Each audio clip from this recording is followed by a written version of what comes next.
media penyuplai air otomatis dari botol bekas ini yaitu A. Banyaknya ditemukan sampah botol plastik.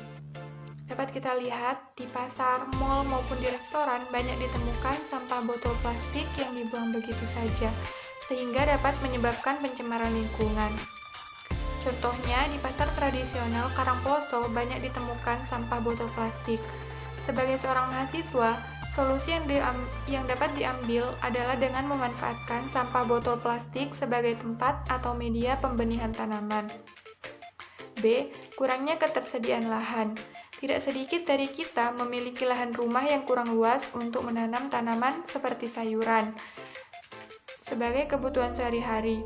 Untuk mengatasi permasalahan tersebut, maka botol plastik bekas dapat dimanfaatkan sebagai tempat pembenihan tanaman bagi orang yang tidak memiliki lahan yang luas. C. Tanaman yang tidak dirawat dengan baik. Seringkali tanaman mati karena perawatan yang salah ataupun perawatan yang tidak sesuai dengan kebutuhan tanaman.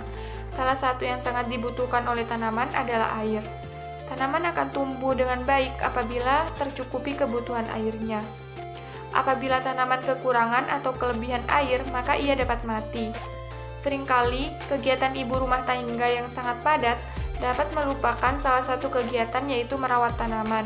Tanaman juga tidak dapat dibiarkan atau tidak dirawat dalam waktu yang sangat lama. Karena berbagai permasalahan tersebut, maka kami mengembangkan media penyuplai air otomatis dari botol bekas ini sebagai solusi yang dapat mengatasi berbagai permasalahan tersebut. Otomatis dari botol bekas ini yaitu sainsnya struktur jaringan yang menyusun tanaman dan kapilaritas pada tanaman. Struktur jaringan yang menyusun tanaman antara lain terdapat akar, batang, daun, bunga, buah, dan biji. Pada pembelajaran sains ini, siswa dapat mengetahui bagaimana keterkaitan antara struktur jaringan tanaman serta kapilaritas pada tanaman yang menyebabkan tanaman dapat tumbuh dengan baik. Akar sangat berperan penting dalam proses pertumbuhan tanaman, karena akar akan menyalurkan air dari dalam tanah. Teknologi yang digunakan yaitu hidroponik, menggunakan botol bekas dan tali sepatu. Dan kain. Teknologi pada alat ini yaitu menggunakan alat dan bahan yang mudah ditemukan, seperti botol bekas dan tali sepatu ini. Tali sepatu ini dapat diganti dengan kain jika tanamannya sudah besar, agar penyerapan airnya juga lebih banyak. Dan engineeringnya yaitu merancang penyuplai air otomatis dari bahan bekas. Cara kerja alat ini yaitu menggunakan tali sepatu yang disalurkan dari dalam botol melalui tutup botol ini, yang bagian bawahnya berisi air dan bagian atasnya berisi tanah. Matematiknya yaitu volume air pada suatu tanaman dan kebutuhan air. Sebelum meletakkan air ke dalam botol ini, maka dilakukan perhitungan volume air terlebih dahulu agar volume air yang dapat ditampung dapat diketahui. Pada selanjutnya, kebutuhan air dapat diketahui setelah air berkurang pada kurun waktu tertentu. Jenis framework STEM pada penyuplai air otomatis ini yaitu merupakan solution based learning, karena dengan pengembangan media penyuplai air otomatis ini sudah dapat menjadi solusi dari berbagai permasalahan seperti banyaknya sampah botol plastik, kekurangan lahan, serta tanaman yang tidak dirawat dengan baik.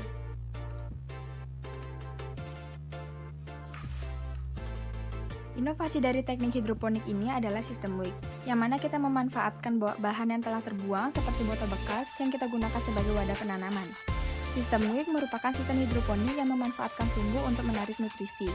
Menurut Ferraresi 2016, kelebihan dari hidroponik sistem WIC ini adalah larutan nutrisi dapat tersirkulasi, volume larutan hara yang dibutuhkan lebih rendah, bersih, mudah dikontrol, dan tanaman tumbuh dengan optimal sesuai wadah yang kita gunakan. Untuk meminimalisir biaya produksi, dapat diatasi dengan inovasi larutan harai dari sampah rumah tangga yang kita olah menjadi pupuk. Contoh dari sampah rumah tangga tersebut adalah sisa makanan, sayur mayur yang telah membusuk, buah-buahan yang telah membusuk, hingga daging yang telah membusuk pun dapat kita olah menjadi pupuk. Sehingga sampah rumah tangga dapat dikelola dan dimanfaatkan dengan baik, yang secara tidak langsung kita ikut serta dalam menjaga lingkungan tersebut. Melalui teknologi hidroponik ini nantinya dapat meningkatkan produktivitas sayur mayur yang bersih, higienis, berkualitas, dan bahkan dapat dikonsumsi.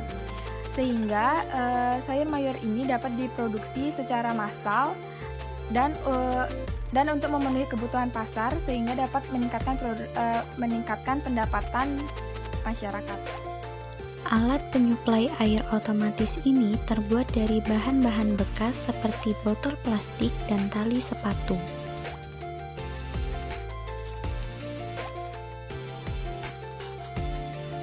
Tanaman dapat tumbuh dengan baik tanpa disiram pada alat ini apabila alat sudah dirancang dengan baik dan benar. Tali sepatu pada alat ini berfungsi sebagai sumbu yang menyalurkan air ke dalam tanah. Tali tersebut harus dipastikan dapat menyentuh bagian epidermis akar, sehingga tanaman dapat menyerap air dengan baik. Cara kerja alat ini cukup sederhana, yakni tali yang sudah dihubungkan dari botol bagian atas dan bagian bawah akan menyerap air dari botol bagian bawah, kemudian dibawa menuju ke bagian atas yang berisikan tanah, kemudian diserap oleh rambut akar. Selanjutnya, air akan memasuki tumbuhan melalui epidermis akar, melintasi korteks akar, dan masuk ke dalam stel. Dari stel, air dan mineral melalui silem tiba di daun pada dahan tertinggi, sehingga tanaman dapat tumbuh dengan baik tanpa disiram dalam jangka waktu yang lama. Dengan menggunakan alat ini sudah terbukti bahwa tanaman dapat menyerap air sendiri tanpa disiram. Selanjutnya, melalui media tersebut dapat dibelajarkan kepada peserta didik, yakni mengenai struktur jaringan tumbuhan pada KD 3.4 dan 4.4. Konsep yang terkait yaitu adalah stem, kemudian materi pembelajarannya yakni kapilaritas pada tanaman, faktor pengangkutan air pada tumbuhan yakni ada tekanan akar, daya kapilaritas batang, fotosintesis, daya hisap daun, serta materi mengenai organ-organ pada tumbuhan yang meliputi akar, morfologi, dan fungsi dari akar, kemudian anatomi. Selanjutnya ada batang, morfologi, dan fungsi dari batang. Kemudian terdapat pembelajaran mengenai daun, bagian-bagian dari daun, jaringan dasar, kemudian struktur dari bunga yang terdiri dari mahkota, dan lain-lain. Selanjutnya ada tahapan pertumbuhan dan perkembangan tanaman.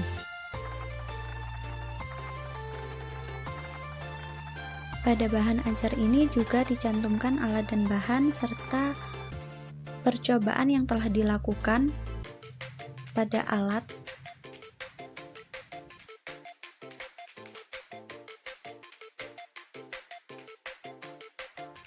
Terdapat pembelajaran mengenai cara menghitung volume air yang dibutuhkan dari alat tersebut.